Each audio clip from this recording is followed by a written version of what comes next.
खिलौनों के साथ साथ में किसी देश की सांस्कृतिक विरासत और सांस्कृतिक क्षमता को भी जब पूरे विश्व स्वीकार करे, तब जाकर के एक आदर का भाव पूरे विश्व भर में किसी देश के लिए, किसी संस्था के लिए, किसी व्यक्ति के लिए बनता है। हम सब जानते हैं कि हमारा देश भारत पूरे विश्व भर में ज्ञान और विज्ञान के केंद्र के रूप में पहचाना जाता था, लेकिन एक लंबे गुलामी के कालखंड में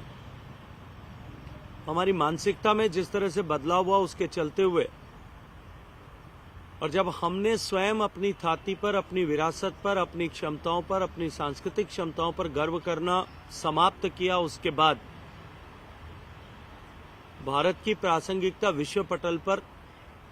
कम से कमतर होती गई। लेकिन माननीय प्रधानमंत्री नरेंद्र मोदी जी के पिछले एक दशक के कालखंड में जिस तरह से सांस्कृतिक पुरुष होकर के उन्होंने काम किया है, भारतीय संस्कृति एक नए पुनर्जागरण के दौर में पहुंची है। The way the culture has been rejuvenated in India have entered into a new era of cultural heritage in the world. गुलामी के दौर में सुनियोजित रूप से चलाए गए कुचक्रों के चलते हुए देश के लोग मानसिक रूप से गुलाम हो गए थे, और जो कुछ पश्चिम से आता है वही श्रेष्ठ है, ऐसी मानसिकता सामान्य भारतीय मानवी की होने के चलते हुए भारत के लोगों ने ही अपनी सांस्कृतिक विरासत पर गर्व करना छोड़ दिया था। लेकिन 16 मई 2014 का दिन को लेकर के लंदन में ट्रिब्यून ने जिस तरह की टिप्पणी की थी कि आज की ये जो 16 मई का दिन जो है, ये भारत के इतिहास में एक दूसरी आजादी के दिन के रूप में हमेशा स्मरण किया जाएगा, क्योंकि इससे पहले जो राजनीतिक व्यवस्था भारत में थी वो किसी न किसी रूप में ब्रिटिश कॉलोनियल लीगेसी का प्रतीक ऐसा बनी हुई थी। देश में पहली बार ऐसी सरकार बनी है जो अपने उद्गम से, जिस प्रेरणा के साथ में वो काम करते, उस प्रेरणा के चलते हुए पूर्णतः भारतीय मानसिकता से ओतप्रोत है। भारतीय संस्कृति के पुनर्जागरण के पुरोधा बनकर के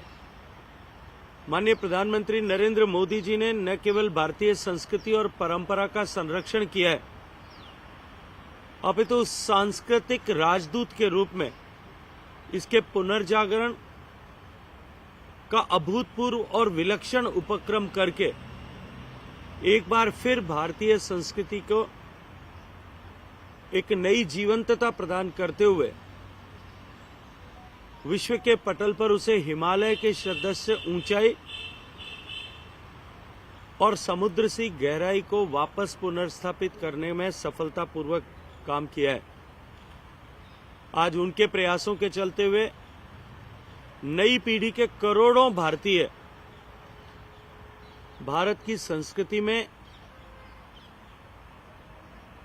अपने लिए एक सम्मान का प्रतीक खोजते हुए अपने आप को भारतीय कहलाने में गर्व की अनुभूति करने लगे। मित्रों, हम सब भलीभांति जानते हैं कि प्राचीन काल से भारत दुनिया भर में आध्यात्म, ज्ञान, विज्ञान, कला और संस्कृति का केंद्र ऐसा बना हुआ था। लेकिन देश में एक ऐसा दौर आया कि विदेशी शासकों और औपनिवेशिक युग के चलते हुए भारत की संस्कृति को भारी नुकसान हुआ था। आज पिछले 10 साल के इस दौर में उस सब को वापस सहेजने, समेटने की दिशा में माननीय प्रधानमंत्री जी के नेतृत्व में अभूतपूर्व प्रगति हुई है। जैसा मैंने कहा,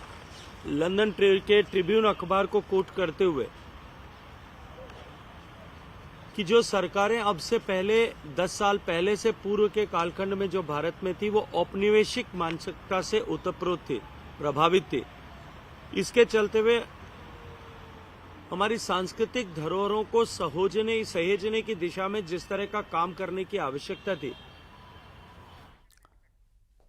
तो आगे बढ़ेंगे। विधानसभा में अध्यक्ष पद के लिए बीजेपी